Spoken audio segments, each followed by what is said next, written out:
Puji Tuhan, saudari, kita memasuki kembali pelajaran kebenaran. Minggu ini kita akan masuk ke volume yang kedua, tingkat yang kedua, pelajaran yang ke-16. Judulnya adalah kelompok pertama dari lambang-lambang menurut sejarah dalam Perjanjian Lama bagian yang keempat. Satu kebudayaan yang tanpa Allah dan penghakiman air bah. Berita pelajaran ini akan terdiri dari dua Romawi, yaitu akan membahas satu kebudayaan yang tanpa Allah, dan yang kedua akan membahas tentang penghakiman air bah. Ya. Nah, sebelum memasuki bagian ini, saudari, saya ingin sedikit mengulang ya, yaitu adalah perkara mengenai lambang-lambang ya di dalam Perjanjian Lama. Saudari, lambang-lambang di dalam Perjanjian Lama dituliskan adalah sebagai suatu pembicaraan Allah secara tidak langsung ya, melalui kita melihat lambang-lambang ini. Kalau kita melihat di dalam 1 Korintus pasal 10 ayat 6, Paulus mengatakan bahwa sejarah bangsa Israel itu ditulis untuk menjadi contoh bagi kita, untuk memberikan peringatan kepada kita ya. Bukan cuma sejarah Israel saja, bahkan jauh sebelum Israel ada, semua yang terjadi di dalam Perjanjian Lama itu adalah sebuah lambang ya, yang akan menjadi model bagi kita untuk melihat dan mempelajari model itu ya. Apa yang dimaksud dengan model ini, saudari? Ini memberitahukan kepada kita bagaimana sikap Allah ya. Kita diberikan insight, pandangan ke dalam ya, bagaimana sikap Allah, pandangan Allah, perasaan hati Allah, dan tindakan yang akan diambil oleh Allah mengenai satu perkara ya, supaya kita dapat menerima peringatan ya, dan tidak mengulangi kembali apa yang dilakukan oleh orang-orang di dalam Perjanjian Lama ya. Sebagai contoh misalnya tentang satu kebudayaan yang tanpa Allah ya. Kita akan melihat bagaimana perasaan Allah ya, pandangan Allah, sikap Allah, tindakan yang akan Allah ambil ya, bagaimana Allah menghakimi kebudayaan ini, itu tidak akan berubah ya, sejak dari zaman Perjanjian Lama sampai nanti akhir dari Perjanjian Baru. Saudari, sikap Allah tidak akan berubah. Jika Allah jijik ya, tidak suka, tidak berkenan terhadap kebudayaan ini, maka Allah tidak akan mengubah sikapnya ya terhadap kebudayaan ini nantinya di dalam Perjanjian Baru juga ya. Jadi ini boleh menjadi peringatan yang keras untuk diri kita ya. Baik, kita akan mulai masuk ke dalam poin-poinnya ya. Di bagian yang pertama ini, seperti yang terlihat di depan ya di layar, kita akan membahas mengenai satu kebudayaan yang tanpa Allah. Yang bagian pertama dikatakan diciptakan oleh manusia yang kehilangan Allah ya. Baik, apa yang dimaksud dengan kebudayaan, saudari ya? Kebudayaan itu adalah cara manusia untuk mengatasi masalah hidupnya ya. Jadi ada masalah yang datang, lalu manusia mulai dengan kekuatan dirinya sendiri mencari solusi bagaimana mengatasi permasalahan itu ya. Nah, ketika permasalahan itu dapat diatasi ya, cara untuk mengatasi masalah itu secara akumulasi akan menjadi sebuah kebudayaan ya di tempat itu ya. Ketika mereka berhasil menyelesaikan masalah yang terjadi, cara-cara itu menjadi sebuah pengajaran ya, menjadi sebuah metode, dan kemudian itulah yang menjadi sebuah kebudayaan di tempat itu, di daerah itu, untuk menyelesaikan masalah tertentu ya. Nah,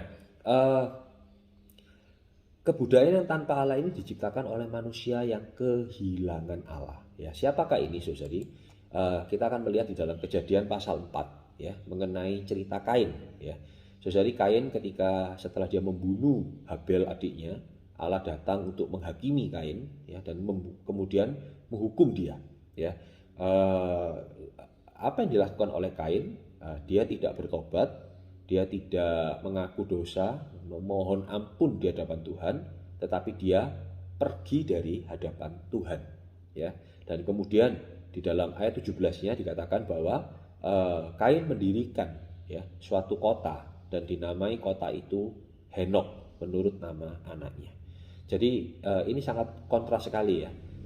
Jadi Kain pergi dari hadapan Allah dan mendirikan suatu kota.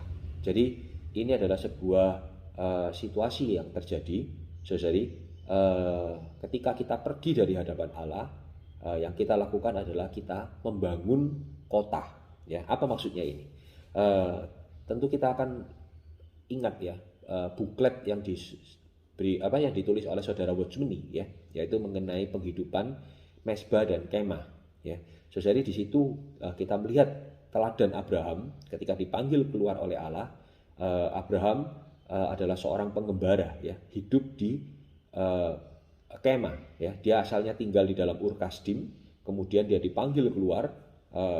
Ur Kasdim itu suatu kota besar ya. Tapi dia dipanggil keluar untuk hidup di dalam kemah ya. Ini memiliki makna yang sangat luar biasa. Ini menunjukkan bahwa penghidupan orang Kristen adalah seharusnya penghidupan yang mengikuti Allah, tinggal di dalam kemah ya. Tinggal di dalam kemah itu menunjukkan suatu gaya hidup ya, suatu model penghidupan yang tidak terikat oleh apapun ya. Penghidupan kota sebaliknya menunjukkan sebuah keterikatan ya, sebuah settlement, sesuatu yang nyaman yang membuat seseorang itu tidak bisa lepas dari penghidupan di dalam kota. Tetapi dalam penghidupan di dalam kemah itu adalah penghidupan yang gampang sekali berubah. Artinya hari ini bisa di tempat ini, besok dia bisa pindah ke tempat yang lain, mengikuti pimpinan Allah, mengikuti kehendak Allah ya. Nah, inilah penghidupan yang diperkenan oleh Allah ya. Ketika Allah menginginkan satu orang pergi ke tempat yang mana, kalau orang itu tinggal di dalam penghidupan yang tidak terikat ya, artinya dia tidak ada sesuatu yang menghalang-halangi dia ya, apapun itu ya, hartanya, rumahnya, kekayaan materinya ya, itu tidak akan menghalangi dia, tidak akan membuat dia nyaman untuk berdiam di satu tempat, tapi dia akan segera mengikuti pimpinan Allah ya. Inilah penghidupan yang dimaksud penghidupan yang kemah yang diperkenan oleh Allah ya. Nah, tetapi di sini dikatakan apa? Kain mendirikan suatu kota. Artinya dia karena dia meninggalkan Allah, Allah tidak ada lagi di dalam hidupnya ya. Dia perlu mendirikan suatu kota ya untuk menopang penghidupannya. Nah, ini menunjukkan Kain lepas dari Allah, berpisah dari Allah, dan dia hidup di dalam dirinya sendiri, mendirikan suatu kota ya. Nah, kenapa ada penghidupan yang demikian, saudara? Di sini kita lihat bahwa asalnya ya, penghidupan ini terjadi adalah karena manusia itu dengan usahanya sendiri berusaha untuk memenuhi kebutuhan hidupnya ya. Kalau kita lihat, saudari, penghidupan manusia itu paling tidak dikelompokkan menjadi 3 kelompok besar ya. Yang pertama, manusia itu memerlukan suplai makanan. Yang kedua, manusia itu memerlukan penghiburan. Yang ketiga, manusia itu memerlukan perlindungan untuk keamanan mereka ya. Nah, perkara ini ketika manusia sebelum jatuh ke dalam dosa, penghidupan Adam dan Hawa ya, Allah memelihara mereka di dalam Taman Eden. Nah, penghidupan yang semacam ini, saudari, adalah penghidupan yang sepenuhnya ditopang oleh diri Allah sendiri ya. Penghidupan ini adalah penghidupan Allah memberikan suplai makanan yang tidak terbatas ya. Adam dan Hawa tinggal di sebuah taman di mana buahnya boleh dimakan dengan bebas ya, dengan puas, dengan tanpa henti ya. Lalu kemudian Allah juga menyediakan sumber penghiburan ya. Dari mana? Dikatakan di dalam Kejadian pasal 2 ayat 9, Allah itu menciptakan ya berbagai macam tanaman ya, dengan berbagai macam bentuk, dengan berbagai macam warna yang indah-indah ya, yang indah untuk dipandang oleh mata. Mengapa Allah menciptakan demikian? Saudari, tidak lain adalah untuk menghibur manusia ya. Manusia melihat perkara yang indah itu ya, jiwanya, hatinya menjadi terhibur. Ini adalah sumber penghidupan ya, sumber penghiburan untuk manusia ya.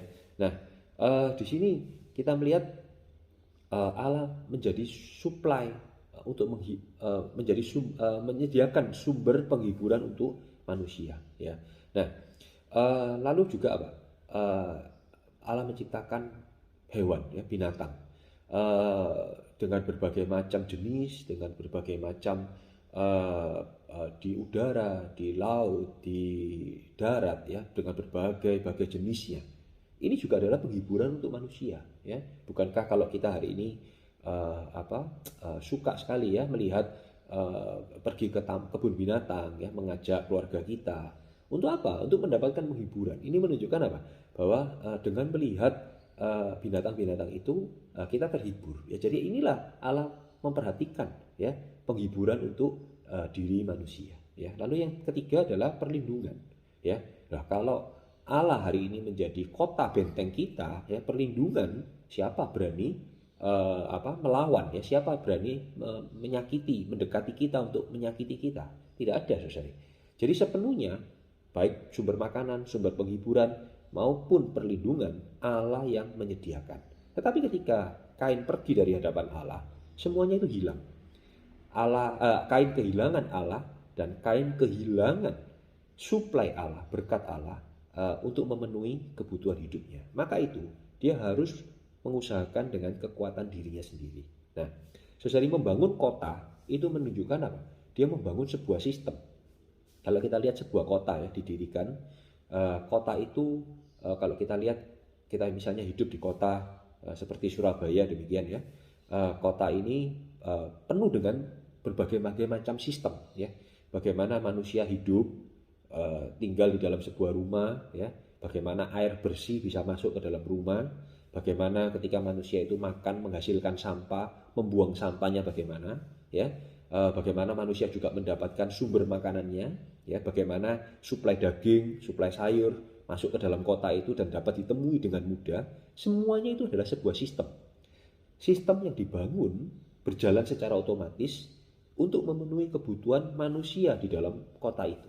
Nah, Kain ketika dia kehilangan suplai dari Allah, dia harus memikirkan bagaimana sistemnya bisa terjadi.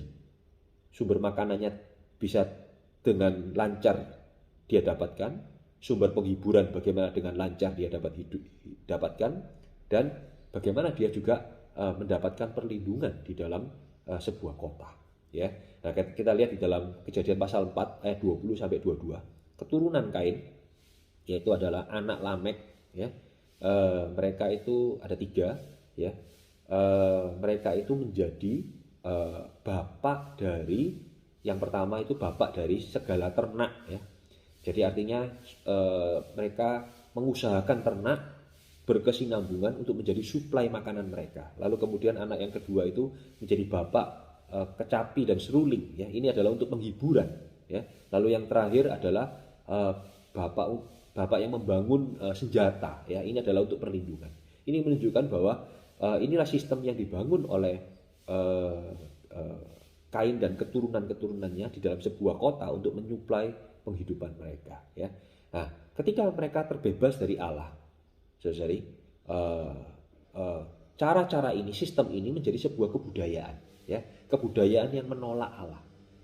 Mereka merasa bahwa mereka tidak butuh lagi Allah, ya. Jiwa mereka ketika mereka makan buah dari pohon pengetahuan baik dan jahat, jiwa mereka ini menjadi hebat, ya. Jiwa mereka ini jadi penuh dengan kapasitas. Mereka bisa memikirkan, ya, cara-cara itu sehingga mereka sepenuhnya tidak lagi membutuhkan Allah, ya. Nah, ketika mereka merdeka dari Allah, apa yang terjadi, ya? Dikatakan bahwa manusia itu mulai mengumbar hawa nafsunya, ya, mengambil banyak istri, ya, berpoligami, ya. Ini adalah poligami pertama, ya. Ini dimulai dari Lamek itu, keturunannya Kain, mulai mengambil 2 istri, dan inilah poligami yang pertama. Ini menunjukkan bahwa sudah rusak, ya, tatanan yang Allah ciptakan untuk manusia, 1 suami 1 istri, sudah dirusak oleh manusia-manusia yang hidup di dalam kebudayaan tanpa Allah, ya. Dan berikutnya lagi apa? Manusia menjadi pelanggar hukum, ya. Mereka menjadi sombong, pelanggar hukum. Mereka melakukan kekerasan, membunuh, tapi tidak punya hati nurani, ya. Mereka tidak punya perasaan untuk bertobat, malah sombong, malah memamerkan ya. Ini juga di dalam ayat 23 dan 24 dikatakan Lamek itu membunuh seorang muda ya, dan dia malah memamerkan, menceritakan dengan tanpa rasa bersalah ya. Nah, ini adalah kebudayaan yang tanpa Allah. Kebudayaan ini merusak ras manusia, menjadikannya bobrok ya, sehingga Allah itu menyesal telah menjadikan manusia dan harus membinasakan ras manusia seluruhnya dan hanya akan memelihara keluarga Nuh. Ini kita lihat di dalam Kejadian pasal yang ke-6 nantinya ya. Jadi kebudayaan ini demikian merusak ya. Setiap manusia baru lahir ya, bayi baru lahir di dalam kebudayaan ini, mereka mulai dari kecil mereka sudah dididik tidak mengenal Allah. Mereka mulai dididik mengenal kekerasan, mengumbar hawa nafsu ya. Kebudayaan yang tanpa Allah ini merusak manusia mulai dari sejak mereka kecil ya. Dan inilah yang melukai hati Allah ya. Allah tidak suka terhadap perkara ini. Berikutnya kita melihat poin yang kedua ya, yang dicetak tebal, poin B. Di situ dikatakan bahwa satu kebudayaan tanpa Allah itu dihasilkan oleh hasutan di dalam manusia ya, hasutan Satan di dalam manusia ya. Kita melihat dari luaran itu kelihatannya Kain yang meninggalkan Allah ya. Tetapi sebetulnya ini adalah hasil dari benih dosa ya, yang disuntikkan ke dalam manusia sejak dari kejatuhan yang pertama, yaitu Adam dan Hawa ya. Benih dosa ini makin lama makin berkembang. Benih dosa inilah yang membuat manusia itu membunuh manusia yang lain ya. Kain itu tidak ujuk-ujuk membunuh adiknya, saudara ya. Apa yang membuat dia bisa sanggup membunuh adalah karena ada dosa di dalam dirinya ya. Apa yang menyebabkan dia iri hati? Apa yang menyebabkan dia marah terhadap saudaranya dan akhirnya membunuh? Itu semua adalah dosa ya. Dan tambah lama perkara ini tambah dalam ya. Benih dosa ini menggerogoti manusia dari dalam menjadi sebuah hasutan ya. Ini adalah Satan sendiri yang di dalam manusia menghasut manusia melakukan kekerasan, mengumbar hawa nafsunya, makin merusak diri manusia ya. Dan sampai pada puncaknya di dalam Kejadian pasal 6 ya, ayat 2, di situ dikatakan anak-anak Allah ini adalah malaikat ya. Jadi anak-anak Allah di sini melihat bahwa anak-anak perempuan manusia itu cantik-cantik, lalu mereka mengambil istri dari antara perempuan-perempuan itu siapa saja yang disukai oleh mereka.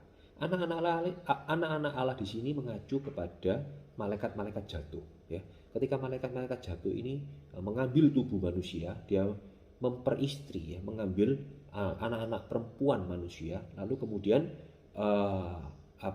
mereka menikahi anak-anak perempuan itu dan menghasilkan keturunan manusia yang bercampur, yang sudah tidak murni kembali ya. Nah, inilah cikal bakal dari manusia-manusia raksasa ya, yang kita lihat kemudian di belakang hari ya, ada keturunan-keturunan orang enak yang orang-orang Kanaan yang tinggi besar ya. Ini adalah karena bercampurnya gen dari malaikat yang jatuh itu dengan anak-anak manusia ya. Inilah yang menyebabkan ya ekonomi Allah terhambat karena percampuran ini merusak hidup manusia ya. Ini dimulai dari apa? Dari kebudayaan yang tanpa Allah ya, sehingga akhirnya merusak seluruh bukan cuma merusak cara jiwa mereka ya, cara hidup mereka, tapi juga bahkan merusak tubuh dari manusia itu, sehingga mereka tidak lagi murni ya bagi kepentingan Allah ya. Oke, kemudian selanjutnya kita masuk poin yang C, 1C. Ini kebudayaan tanpa Allah ini mewakili semua kebudayaan manusia di sepanjang zaman ya. Maksudnya apa?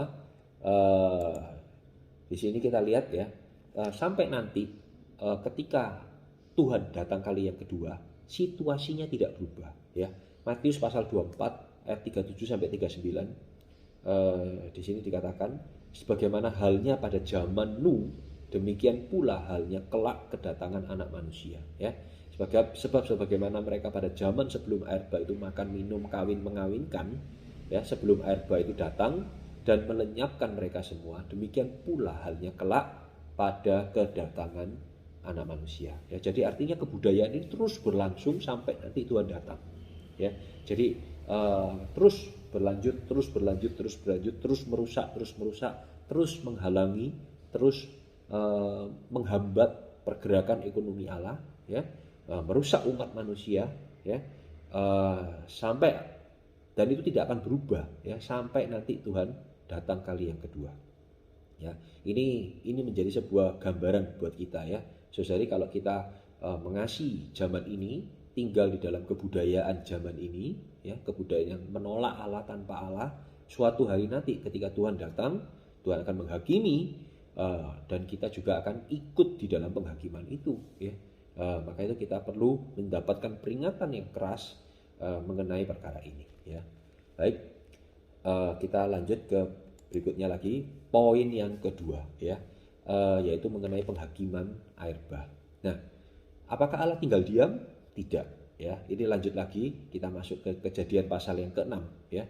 Jadi setelah kebudayaan tanpa Allah itu terbentuk di dalam Kejadian pasal 4, ya, umat manusia terus merosot, dan sampai pada puncaknya tadi kita lihat Kejadian pasal 6 ayat 2, bahkan bukan cuman jiwa manusia itu rusak, tetapi tubuhnya juga rusak karena mereka menikah, ya, dengan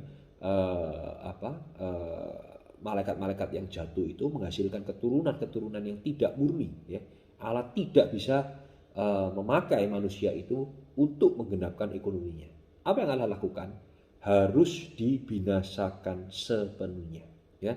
Harus dibinasakan 100%, supaya Allah bisa memiliki satu permulaan yang baru, ya. Itulah yang Allah lakukan di dalam Kejadian pasal yang ke-6 melalui penghakiman air bah.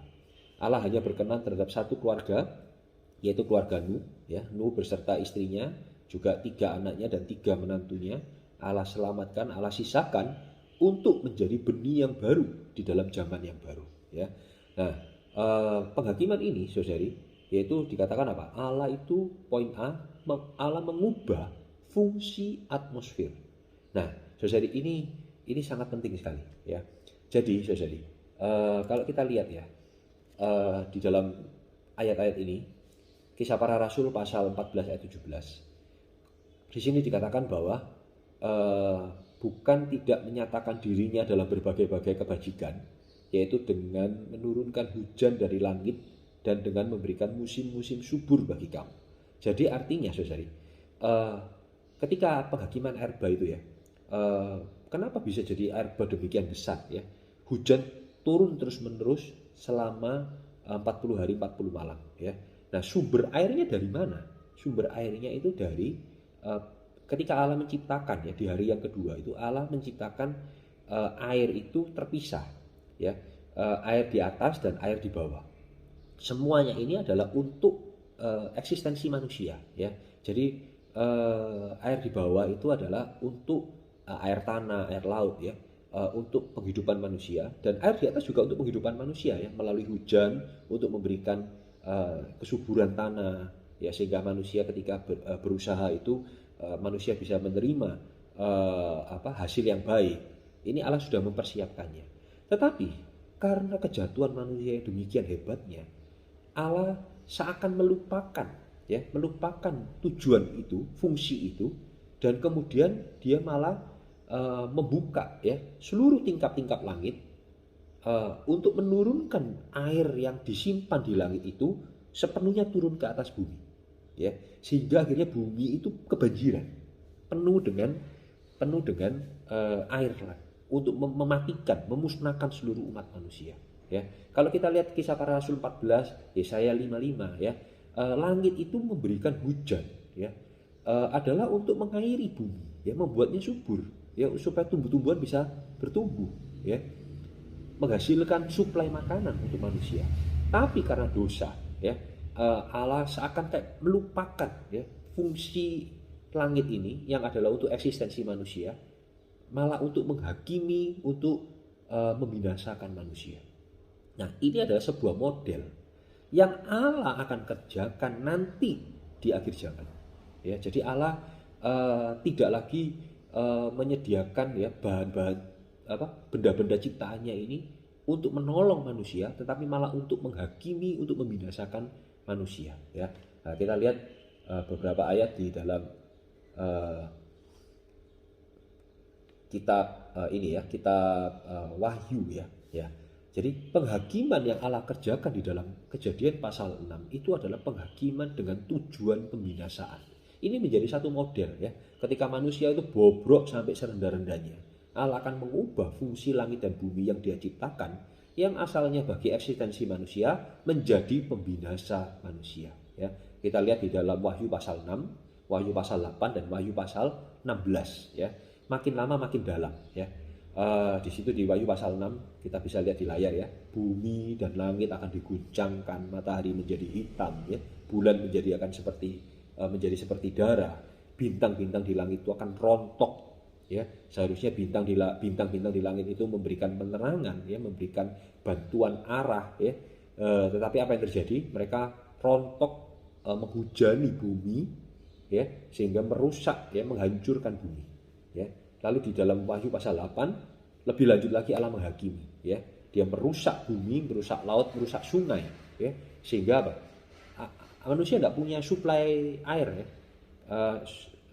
Sungainya rusak ya. Lalu matahari, bulan dan bintang juga dirusak fungsinya oleh Allah untuk menghakimi manusia. Dan sampai pada akhirnya cawan yang 7 cawan ya, malapetaka yang sangat hebat, itu akan merusak sepertiga ya, laut, sungai dan mata air ya. Matahari sinarnya itu membakar manusia ya, dan membuat kerajaan antikristus itu menjadi gelap.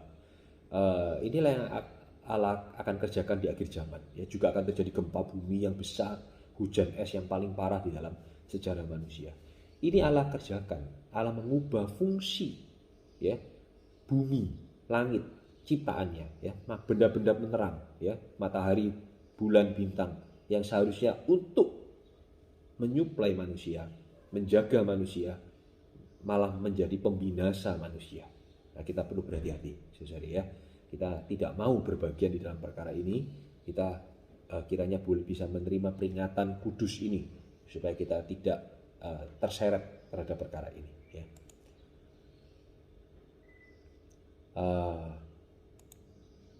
Baik, kemudian selanjutnya kita lihat di poin yang 2B ya. Penghakiman air bah itu apa goalnya saudara? Adalah untuk membinasakan ras manusia campuran ya. Tadi kita lihat di dalam Kejadian pasal 6 ketika malaikat-malaikat jatuh itu menikahi anak-anak manusia, menghasilkan manusia-manusia yang tidak murni lagi, manusia-manusia yang tidak bisa dipakai ya untuk keperluan Allah ya, sehingga Allah harus menghancurkan mereka, membinasakan mereka. Ini goalnya, ini tujuannya ya. Nah, ini juga akan menjadi satu model penghakiman ini, adalah untuk membersihkan ras manusia dari percampuran ya.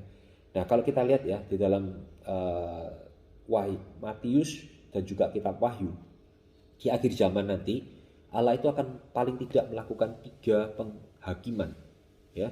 Yang pertama di dalam Matius pasal 25 ya, dia akan menghakimi orang-orang yang hidup di bumi ya. Kedatangan kali yang kedua, dia akan menghakimi orang-orang yang jahat, yaitu yang dilambangkan oleh kambing-kambing ya, dan memisahkannya dari orang-orang benar yang dilambangkan oleh domba-domba ya. Mereka ini adalah pemurnian yang pertama ya. Yang kambing akan dilemparkan masuk ke dalam telaga api untuk kebinasaan mereka ya. Ini siapa saudari? Ini bukan kaum beriman ya. Ini adalah orang-orang di bumi yang masih hidup ketika Tuhan datang kali yang kedua. Kambing dan domba ini adalah mereka yang ketika kesusahan besar, orang-orang ini menolong atau mengabaikan ya orang Kristen. Ya, jadi Tuhan mengatakan engkau memberikan aku minum ketika aku haus, engkau memberikan aku pakaian ketika aku telanjang ya, engkau menolong aku ketika aku demikian dan demikian ya. Ini menunjukkan apa? Itulah mereka yang menolong orang Kristen ketika mereka melewati kesusahan besar ya. Mereka yang menolong itulah mereka domba, ya. Mereka yang tidak menolong itulah mereka kambing, ya. Jadi ini adalah orang-orang yang ada di atas muka bumi ketika kedatangan kali yang kedua Tuhan, ya. Nah, ini adalah pemisahan yang pertama, ya. Lalu yang kedua, di akhir milenium, ya. Milenium ini adalah kerajaan 1000 tahun. Di akhir milenium Allah akan menghakimi dan membinasakan kelompok yang terakhir dari orang-orang yang mengikuti Satan dan Antikristus, ya. Yaitu apa? Di apa? Ketika selesai kerajaan 1000 tahun itu masih ada para domba-domba yang tadi itu, mereka itu akan dimurnikan sekali lagi, ya. Mereka itu akan menjadi warga di langit lama bumi lama ya Mas Ian, ya. Mereka itu dimurnikan sekali lagi karena ketika Satan menghasut, ya, mereka juga masih bangkit melawan Allah, ya. Jadi masih ada ketidakmurnian di dalam hati mereka, ya. Nah, ketika Satan dilepaskan, ya, setelah 1000 tahun di penjara dilepaskan, Satan menghasut mereka dan mereka bangkit kembali melawan Allah, ya. Nah, mereka yang bangkit melawan Allah ini, ya, kalau kita sudah baca Gog dan Magog gitu, ya, itu akan sekali lagi dibinasakan oleh Allah, ya, dilemparkan bersama Satan ke dalam telaga api, sepenuhnya dibinasakan. Dan kemudian yang terakhir, ya, setelah milenium juga sama, ya. Jadi susul menyusul Allah akan mendirikan penghakiman tata putih besar dan Allah akan melemparkan semua orang mati, ya, ke dalam telaga api, ya. Siapa orang mati ini? Ini sekali lagi orang mati ini adalah orang-orang yang mati bukan kaum beriman, ya. Kenapa? Karena kaum beriman yang meninggal itu akan dibangkitkan sebelum kerajaan 1000 tahun, ya, sebelum milenium.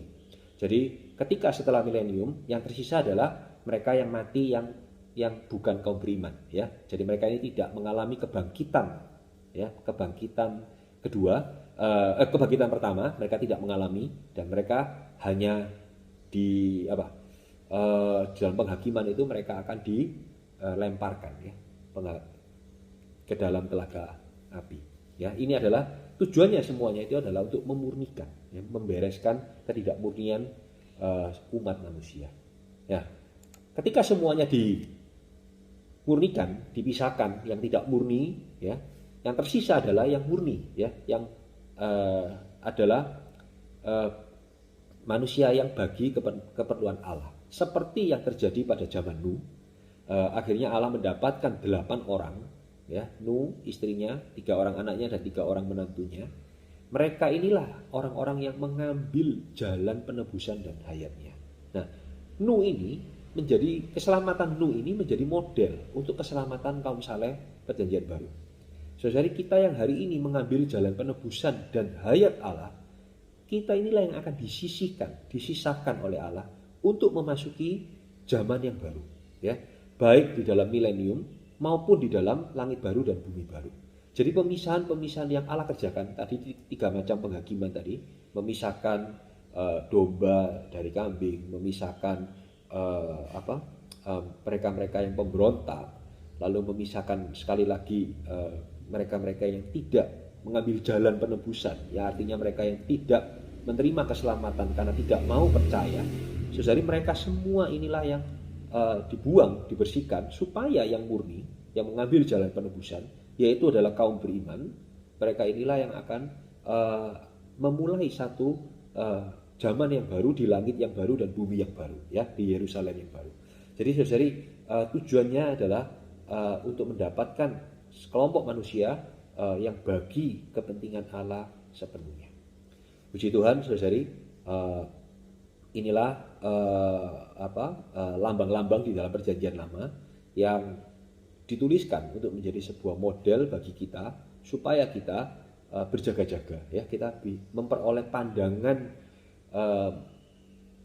insight, pandangan ke dalam terhadap hati Allah, sikap Allah, keinginan Allah, ya, dan kiranya kita menjadi manusia yang bagi kehendak Allah itu, ya, bagi hati Allah itu, ya. Nah, ini boleh menjadi peringatan buat kita.